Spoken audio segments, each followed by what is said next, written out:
কূটনীতিকদের সাথে মত বিনিময় করেছেন, তাদেরকে ব্রিফিং করেছেন গতকাল, এবং সেখানে তিনি স্পষ্ট করে কিছু কথা বলেছেন। প্রয়োজনীয় সংস্কারের পরে একটি সুষ্ঠু অবাধ গ্রহণযোগ্য নির্বাচনের কথা তিনি বলেছেন। বাংলাদেশের যে কূটনীতিকরা আছেন তারা তো তাদের দেশে বাংলাদেশ সম্বন্ধে এই ধরনের মেসেজই দিবেন যে মেসেজ প্রধান উপদেষ্টা দিয়েছেন। এখান থেকে শুরু করি। ধন্যবাদ। প্রধান উপদেষ্টার বার্তা থেকেই তারা যে বার্তা দেবেন তার দেশে তা না, তাদের নিজস্ব কূটনৈতিক চ্যানেল আছে এবং তারা নিয়মিতই বার্তা পাঠান এবং বাংলাদেশ সম্পর্কে তার দেশকে অবহিত করেন। প্রধান উপদেষ্টা ডক্টর মোহাম্মদ ইউনূস অবশ্যই গুরুত্বপূর্ণ কথা বলেছেন, কারণ ছাত্র গণ আন্দোলনের মধ্য দিয়ে যে সরকার প্রতিষ্ঠিত হয়েছে তাদের কর্তব্য দায়িত্ব শুধু একটি নির্বাচন করে চলে যাওয়া নয়, আর জনগণের যে আকাঙ্ক্ষা, বিশেষ করে আন্দোলনকারী ছাত্র আন্দোলনের নেতাকর্মী এবং সাধারণ ছাত্রদের যে আকাঙ্ক্ষা হচ্ছে বাংলাদেশে গণতান্ত্রিক রূপান্তর। তো গণতান্ত্রিক রূপান্তর হতে হলে এই যে পদ্ধতিতে দেশ এতদিন চলে আসছে স্বৈরতান্ত্রিক এবং কর্তৃত্ববাদী কায়দায়, প্রতিটি প্রতিষ্ঠান, প্রতিটি রাষ্ট্রের বিভাগ, আর সেক্ষেত্রে একটি সংস্কার জরুরি। এটা বিভিন্ন শ্রেণী পেশার মানুষের দাবি। প্রশ্ন হলো সেই সংস্কারটা কত দ্রুত সম্ভব হবে এবং কোন খাতে কি সংস্কার হবে, এ ব্যাপারে আমরা আশা করব যে অন্তর্বর্তী সরকার জনগণকে পুরো একটা ব্যাখ্যা দেবেন। সংস্কারের বিষয় যখন আসে আমাদের সামনে, কিন্তু এই যে নিকট অতীতে 2007 সালের তত্ত্বাবধায়ক সরকারের সংস্কার, এই শব্দগুলো বারবার কানের মধ্যে বাজে। যেহেতু আমরা সেই সময় এরকম একটা সরকার দেখেছিলাম, তারাও সংস্কারের কথা বলেছিলেন, সংস্কারও হয়েছিল, 2 বছর পরে নির্বাচন হয়েছিল। আবার কিন্তু বাংলাদেশের রাষ্ট্র ব্যবস্থা বা ওই প্রাতিষ্ঠানিক ব্যবস্থাগুলো যেমন ছিল তেমন জায়গায় চলে গেছে বলেই তো আবার এই অন্তর্বর্তী সরকারের ব্যবস্থা। আসলে কি তার মানে 2007 থেকে 2024-এ আমরা কোনো পরিবর্তন করতে পারিনি, বরং অনেক ক্ষেত্রে আরো পেছনে গিয়েছি। মানে যতটুকু গণতান্ত্রিক পরিসর ছিল সেটিও অনেক জায়গায় সংকুচিত হয়েছে। যেমন 7 সালের আগে সরকারি দল বিরোধী দলের মধ্যে এক ধরনের প্রতিযোগিতা, এক ধরনের মাঠে তাদের সরব উপস্থিতি ছিল।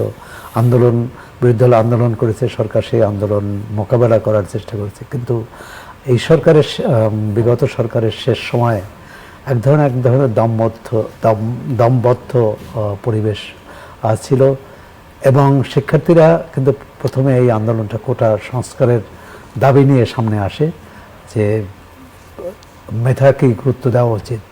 কিন্তু সরকার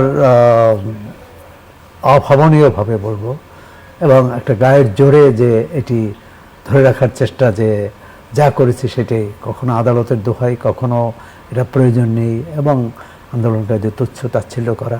সুতরাং শিক্ষার্থীদের মধ্যে এটা একটা বিস্ফোরণ ঘটেছে এবং তার অন্যান্য শ্রেণী পেশার মানুষ তাতে অংশ নিয়েছে এবং একটা গণ অভ্যুত্থান তৈরি হয়েছে, যে কারণে সাবেক সরকারকে বিদায় নিতে হয়েছে অত্যন্ত লজ্জাজনকভাবে। এখন যে প্রশ্নটি আপনি করেছেন যে 2007-এ আমরা সংস্কারের কথা শুনেছি, 1990 স্বৈরাচারের পতনের পর সংস্কারের কথা শুনেছি, গণতান্ত্রিক ধারায় দেশ ফিরে আসবে, কিন্তু এই 34 বছরে কোনো পরিবর্তন দেখিনি। এ কারণে আমাদের যেমন আশা আছে, একই সঙ্গে শঙ্কাও আছে যে আবার কি এরকম চলতে থাকবে বা প্রকৃতই সংস্কার হবে কিনা। কিন্তু সংস্কারের বিষয়টি হচ্ছে যে আসলে প্রথমে হতে হবে সংস্কৃতিতে, রাজনৈতিক সংস্কৃতিতে, মানুষের মনে। আমি যদি সংস্কারটা শুরু করতে হবে ব্যক্তি থেকে পরিবার থেকে প্রতিষ্ঠান এবং তারপর সেটি পুরো রাষ্ট্রে। কিন্তু আমাদের মনস্তত্ত্বে হচ্ছে এক ধরনের কর্তৃত্ববাদ, সেটা পরিবারে বলেন, প্রতিষ্ঠানে বলেন। তো এর থেকে কিভাবে মুক্ত হওয়া যায়? মুক্ত হওয়া একটাই হচ্ছে যে সিদ্ধান্ত নিতে হবে সবার সঙ্গে আলোচনা করে। এই যে অংশগ্রহণ, নির্বাচনটা কেন? নির্বাচন হচ্ছে জনগণের অংশগ্রহণটা নিশ্চিত করা। বিভিন্ন পথের মানুষ কথা বলবে, কিন্তু যখন গণতন্ত্রের নামে একদলীয় ব্যবস্থা জারি হয়, নির্বাচনের নামে যখন জবরদখল হয় এবং মনের মতো করে সাজানো হয়, নিজের ইচ্ছে মতো নির্বাচনী ব্যবস্থা, যেখানে ভিন্ন মতের কোনো প্রকাশ থাকে না, বিরোধী দলের কোনো অংশগ্রহণ থাকে না, তখন এই সংস্কার তো কার্যকর হবে না, বরং আমরা পিছনে চলে গিয়েছিলাম। এখন এর থেকে সামনে এগোনো, হ্যাঁ, রাষ্ট্রীয় সংস্কার প্রথমত হচ্ছে যে গণতান্ত্রিক ব্যবস্থায় আইনসভা, নির্বাহী বিভাগ এবং বিচার বিভাগ আলাদা হতে হবে, তার সার্বভৌমত্ব থাকতে হবে প্রতিটি। কিন্তু আমাদের রাষ্ট্র ব্যবস্থায় 53 বছর ধরেই দেখে আসছি যে নির্বাহী বিভাগ যা বলে, মানে এবং নির্বাহী বিভাগের মধ্যে এক ব্যক্তি যা বলে, যখন যে প্রেসিডেন্ট যখন সংস্কারের নামে কেউ আসে তখনও তো, সংস্কারের বাইরে যারা থাকে তখনও তো না। একটা হচ্ছে যে অংশগ্রহণ যদি থাকে সমাজের সব শ্রেণী পেশার মানুষের, আমাদের গণতন্ত্রে অনেক দুর্বলতা আছে, আমাদের সংবিধানে অনেক দুর্বলতা আছে, কিন্তু তার মধ্যেও যদি আমরা সেটাকে জবরদস্তি করতে না চাই, যদি গণতান্ত্রিকভাবে চলতে দিতে চাই। দেখুন, যেমন যে মেধার প্রশ্নটা কেন আসছে যে এখানে হচ্ছে মানুষের তার যে যোগ্যতার ভিত্তিতে তার পদায়ন হবে, তার চাকরি হবে, কিন্তু সেটা যখন আপনি কোটা বা যে কোনো একটা পদ্ধতি দিয়ে আটকে দেন, তখন এটি শুধু চাকরির ক্ষেত্রে না, আপনি ধরেন গণমাধ্যমের ক্ষেত্রে, গণমাধ্যমের কাজ কি? গণমাধ্যমের কাজ হচ্ছে এস্টাবলিশমেন্টকে প্রশ্ন করা এবং সত্য তথ্যটা তুলে ধরা, কিন্তু যখন সরকার সেটা তুলে ধরার পথে একটা বড় বাধা হয়ে যায়, আইনি বাধা এবং আইন বহির্ভূত বাধা, এবং সেটা আপনি সাংবাদিক হিসাবে, আমরা সাংবাদিক হিসাবে দীর্ঘদিন এটা কিন্তু ভুক্তভোগী। এই অবস্থার পরিবর্তনটা হবে, এটাই প্রত্যাশা। প্রতিবারই ক্ষমতার হাত বদলের পরে আমরা প্রত্যাশা করি, কিন্তু প্রত্যাশা কিছুদিন হয়তো এক ধরনের একটা মধুচন্দ্রিমার সময় থাকে, কিছুদিন আমরা সেই সুযোগও হয়তো পাই, কিন্তু খুবই সীমিতভাবে। কিন্তু সত্যিকার যখন যে কোনো সরকার যখন চ্যালেঞ্জের মধ্যে পড়ে, তখন প্রথমেই গণমাধ্যমকে শায়েস্তা করার পথ নেয়।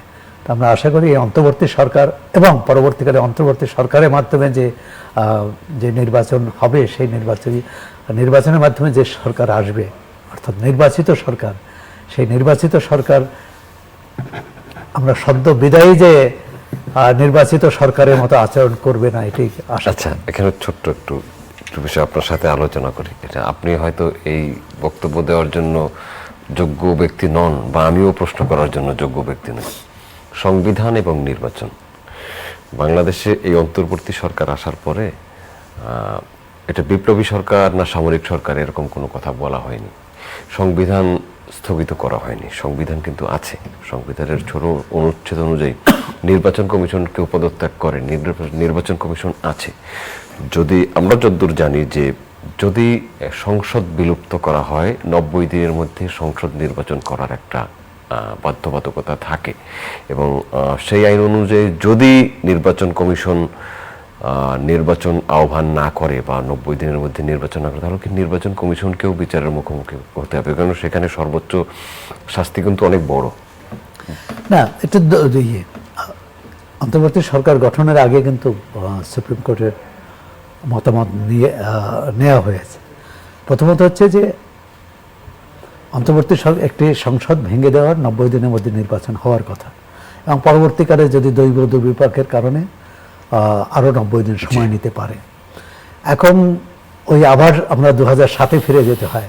2007-এও কিন্তু এই প্রশ্নটি এসেছিল যে তত্ত্বাবধায়ক সরকারের সময়সীমা কত হবে, কারণ ইতিপূর্বে সাংবিধানিকভাবে ছিল 90 দিন, এখন সাংবিধানিকভাবে তত্ত্বাবধায়ক সরকার নেই, এই কারণে কিন্তু অন্তর্বর্তী সরকার বলা হচ্ছে।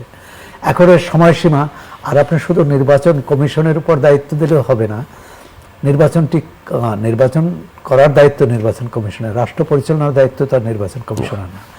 তখন এখন যদি বলেন সংসদের অনুপস্থিতিতে রাষ্ট্রপতি হচ্ছে মানে সর্বক্ষমতার উৎস। এখন রাষ্ট্রপতি এই সরকার গঠন করেছেন, এবং এটা নিয়েও কিন্তু প্রশ্ন এসেছে যে একটি স্বৈরতান্ত্রিক সরকারের মনোনীত রাষ্ট্রপতি একটি গণতান্ত্রিক রূপান্তরের জন্য যে সরকার গঠিত হয়েছে, অর্থাৎ অন্তর্বর্তী সরকার, যে সরকার অনেকগুলো সংস্কার চায় সেটা সঠিক কিনা এই প্রশ্ন এসেছে। অনেক বিশেষজ্ঞ প্রধান উপদেষ্টাকেই রাষ্ট্রপতির পদ দায়িত্ব গ্রহণ করার অনুরোধ জানিয়েছেন, কিন্তু সেক্ষেত্রে পুরোপুরি সংবিধান কিন্তু অকেজ হয়ে যাবে। সংবিধানের বাইরে গণ অভ্যুত্থানের মধ্য দিয়ে যে জন অভিপ্রায় তার প্রতিফলন ঘটানোর কথা কেউ কেউ বলছেন, তো সেটা একটি বিপ্লবের কথা। তা এখনও আপনি যে প্রশ্নটি করছেন নির্বাচন, এক্ষেত্রে আবার আমরা হয়তো আদালতের কাছেই যেতে হবে, আদালতের পরামর্শে। আদালতে একটা কথা বলা হয় যে একটি বাধ্যবাধকতা, জরুরি পরিস্থিতি যেটা বাধ্য করে, এটি আমরা পাকিস্তান আমল থেকে doctrine of necessity. Doctrine of necessity. এখন নেসেসিটি কার জন্য কখন কত হবে, তো এটা আমরা দেখেছি যে ক্ষমতাসীনরা নানাভাবে অতীতে এটা ব্যবহার করেছেন। তবে এই সরকারের উদ্দেশ্য তো ক্ষমতায় স্থায়ী হওয়া না, তারা একটি নির্দিষ্ট কাজগুলো, মানুষের অনেকগুলো ক্ষোভ দুঃখ বেদনা আছে, আকাঙ্ক্ষা আছে, আর সেগুলো আমলে নিয়ে তারা সংস্কার, রাষ্ট্রীয় সংস্কার করতে চান। সেক্ষেত্রে সংবিধানও কিন্তু অনেক অদল বদল করতে হবে।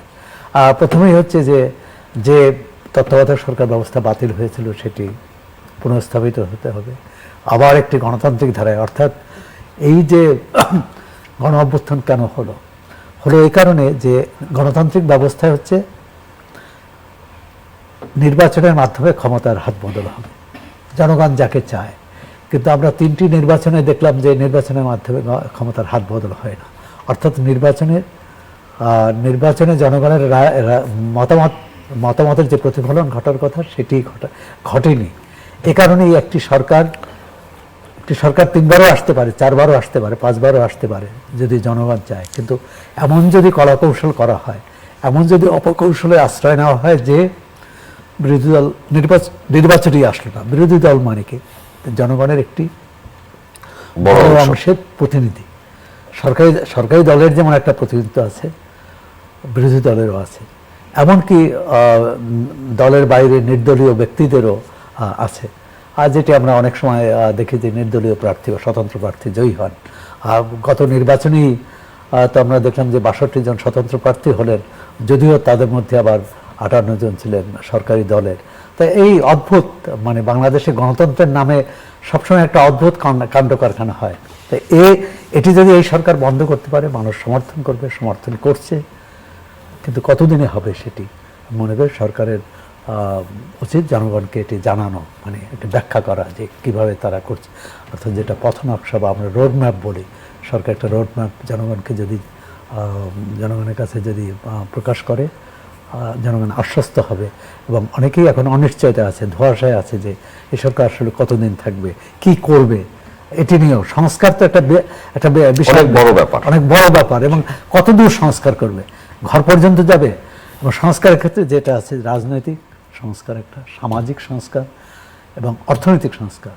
তারপর আমি মনে করি রাজনৈতিক সংস্কারের পাশাপাশি অর্থনৈতিক সংস্কারের উপর জোর দিতে হবে। একই সঙ্গে সামাজিক সংস্কার, প্রধান উপদেষ্টা বলেছেন সংখ্যালঘু সম্প্রদায়ের সঙ্গে এক আলোচনায় যে আমরা এক পরিবার হতে চাই। তো এক পরিবার মানে হিন্দু, বৌদ্ধ, খ্রিস্টান, মুসলমান, মানে এই যে বিশ্বাসী সব, বাঙালি অবাঙালি বা পাহাড়ি, এই বিভেদ থাকবে না। তো এক পরিবার হলে আইনগত যে বৈষম্যগুলো আছে সেগুলো কিন্তু দূর করতে হবে। যদি সেটা না দূর করি তাহলে কিন্তু আর এক পরিবার হবে না। যেমন এই আমাদের সংবিধানে এক জায়গায় ধর্মনিরপেক্ষতার কথা আছে, যে ধর্মকে রাজনীতিতে ব্যবহার করা যাবে না। আবার ধর্মীয় দল আছে, আবার রাষ্ট্রধর্ম আছে। আমি যখন বললাম যে এটি রাষ্ট্রধর্ম, তাহলে অন্য ধর্মের মানুষ তো দ্বিতীয় শ্রেণীর নাগরিক হয়ে যায়, এবং তারা তাহলে এক পরিবার হল না। এক পরিবার হলো এখানে দল, মত, ভাষা নির্বিশেষে যত মানুষ আছে তাদের সমান অধিকার নিশ্চিত করতে হবে, নারী পুরুষও। নারীর অধিকার কিন্তু আমরা সবসময় কি বলে পেছনে রাখি, যে নারীর অধিকার, নারীর যে সামনে আসবে। এমনকি এই যে সরকারি চাকরিতে কোটার ব্যাপারেও নারীর কিন্তু একটা ছিল যে তারা সামনে আসার জন্য, সেটাও বাতিল করা হলো। আর আন্দোলন যারা করেছেন তাদের কিন্তু দাবি ছিল না যে নারী কোটা বাতিল করা হোক, কিন্তু সরকার করে দিয়েছে। এখন সরকার জনগণের জনগণের সরকার হলে কিন্তু জনগণের আকাঙ্ক্ষা পূরণের, আকাঙ্ক্ষা বোঝার বা উপলব্ধি করার একটা চেষ্টা থাকে। কিন্তু আমাদের সরকারগুলো হচ্ছে যে যারা নির্বাচিত সরকারগুলো, তারা একবার নির্বাচন করার পর আবার 5 বছর আগে জনগণের কথা ভাবে না, তারা নিজেদের কথা ভাবে এবং বারবার জনগণ প্রতারিত হয়, বঞ্চিত হয়, ক্ষুব্ধ হয়। আচ্ছা, জনগণের বঞ্চনা আমরা চাই না। আপনি কথার মধ্যে কথা প্রসঙ্গে একটা কথা বলেছিলেন যে রাষ্ট্রপতি শাহাবুদ্দিন আহমেদের কাছ থেকে এই সরকারের শপথ নেওয়া এবং আমাদের মাননীয় প্রধান উপদেষ্টা তাকে রাষ্ট্রপতি করার কথা কেউ কেউ বলছেন। যদি এমন করতে হয় তাহলে বিধান কি? সেখানেও বিচার বিভাগের কাছেই যেতে হবে, সর্বোচ্চ আদালতের কাছে। কারণ এটি না হলে তো অনেকে বলেছেন যে এটা বঙ্গভবনে শপথ অনুষ্ঠান না হয়ে কেন্দ্রীয় শহীদ মিনারে হতে পারতো। হ্যাঁ, হতে পারতো, ইঙ্গিত করছি। হ্যাঁ, এখন সেটি কথা হচ্ছে যে এটির এটা কি হবে, কাঠামোটা কি হবে, এবং কাঠামোটা কি হবে। এখন গ্রিক রাষ্ট্রে হতো, গ্রিক রাষ্ট্রে গণতন্ত্র মানে নগর রাষ্ট্র ছিল, নগরের সব মানুষকে ডেকে এনে এটি তাদের মতামত নেওয়া হতো। কিন্তু 17 কোটি মানুষের প্রথমত হচ্ছে 2,500 কোটি মানুষ তো অনেক আমরা গণতান্ত্রিক ব্যবস্থা উত্তরণ করেছি। আর 17 কোটি মানুষকে তো এরকম ডেকে নেওয়া যাবে না, আর ডেকে তাদের মতামত নেওয়া যাবে না যে একে রাষ্ট্রপতি করব না একে প্রধান উপদেষ্টা করব। একটা পদ্ধতি বের করতে হবে। এখন যারা এই প্রস্তাব দিয়েছেন তারা মনে করেন জনগণের অভিপ্রায় হচ্ছে সবচেয়ে বড় কথা, সেই অভিপ্রায়কে কাজে লাগাতে হবে। এখন অভিপ্রায়কে মূল্য দিতে হবে। অবশ্যই এই যে সরকারে আসছে সেই অভিপ্রায়ের প্রতিফলনই ঘটেছে, সেই অভিপ্রায়কে মূল্য দিয়ে এটি হয়েছে। কিন্তু একটি রাষ্ট্রীয় ব্যবস্থা যেমন আছে, এখন আওয়ামী লীগের মতো দুর্নীতি দমন কমিশন আছে, সেই কমিশনই এখন আছে। আওয়ামী লীগের যে পুলিশ ছিল সেই পুলিশই আছে। এবং আমরা তো দেখি যে আমরা তো এত বড় সাংবিধানিক প্রশ্ন করছি। আজকেই প্রথম আলোতে একটি বিশ্লেষণ আছে যে সেখানে দেখেছেন যে আমরা গ্রেপ্তার, রিমান্ড এবং বিচার একই পদ্ধতিতে চলছে, আগেও যেমন ছিল। আর যে গ্রেপ্তার কোথা থেকে কে গ্রেপ্তার হচ্ছে যায় না, সরকার মানে আইনশৃঙ্খলা রক্ষাকারী বাহিনী যেভাবে বলছে সেটাই মানুষকে বিশ্বাস করতে হচ্ছে। আর রিমান্ড তো ভয়াবহ। আর সেই রিমান্ড যদি আওয়ামী লীগ আমলে ভয়াবহ হয়, আজকে যে খুব এটি মোলায়েম হবে এটি ভাবার কোনো কারণ নেই। সুতরাং মানুষের আস্থা অর্জন করতে হবে বিচার প্রক্রিয়ায়, গ্রেপ্তার, রিমান্ডে নেওয়া হোক এবং মামলার ক্ষেত্রেও তো একই মামলা দেখি। এখন একজনের বিরুদ্ধে যদি আপনি 100 মামলা হয় তা আপনি কোনটার বিচার করবেন?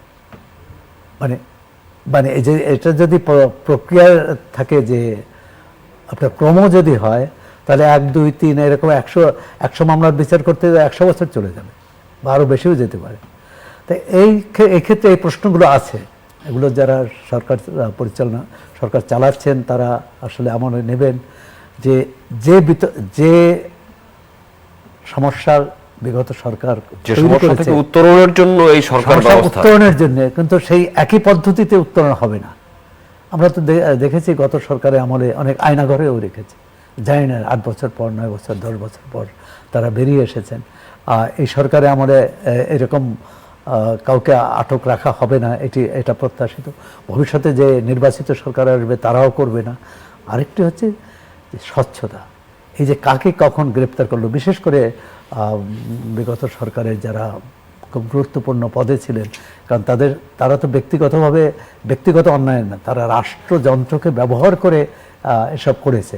সুতরাং আমি মনে করি তাদের ক্ষেত্রে সরকারের উচিত প্রতিটি মামলার ক্ষেত্রে, প্রতিটি রিমান্ডের ক্ষেত্রে জনগণের কাছে এটি স্পষ্ট করা, ব্যাখ্যা করা যে কেন তাকে এটি করতে হচ্ছে। আর রিমান্ডের ক্ষেত্রে উচ্চ আদালতের যে নির্দেশনা আছে, 9 দফার নির্দেশনা আছে, সেই নির্দেশনা পালন করা হবে। বিচারের ক্ষেত্রে একটি ভালো খবর আজকে দেখলাম যে আদালত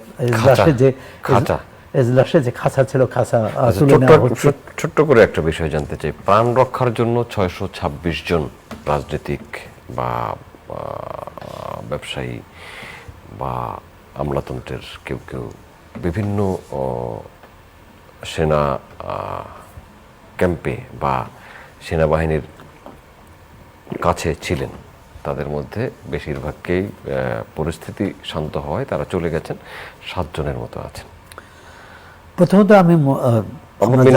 আমরা জানতে চাইব কারা আশ্রয় নিয়েছিলেন। সেনাপ্রধানও বলেছিলেন যে তারা আশ্রয় নিয়েছেন তার আত্মরক্ষার জন্যই, জনরোষ থেকে বাঁচার জন্যে। এখন সেনানিবাস থেকে তারা স্বেচ্ছায় গিয়েছেন, অথবা তারা সেনানিবাসে যারা যেখানে আশ্রয় নিয়েছিলেন তারা বলছেন, তারা কি বলেছেন যে আমরা আর আশ্রয় দিতে পারবো না, কোনটি হয়েছে সেটাও আমরা জানি না। বলছেন যে তারা চলে গেছেন, চলে গেছেন, স্বাভাবিক হয় চলে গেছে। আচ্ছা, পরিস্থিতি স্বাভাবিক হয়। আর স্বাভাবিকভাবে জনগণের কৌতূহল যে কারা গিয়েছিলেন, আর সেই তালিকাটা প্রকাশ করা উচিত বলে মনে করি। ধন্যবাদ সোহরাব হাসান, এতক্ষণ আমাদের সাথে থাকার জন্য। সম্মানিত দর্শক, এতক্ষণ আমাদের সাথে ছিলেন, অসংখ্য ধন্যবাদ। আগামী অনুষ্ঠান দেখার আমন্ত্রণ রইল, দেখা হতে পারে আগামী অনুষ্ঠানে। ভালো থাকবেন সবাই, সবার জন্য শুভকামনা।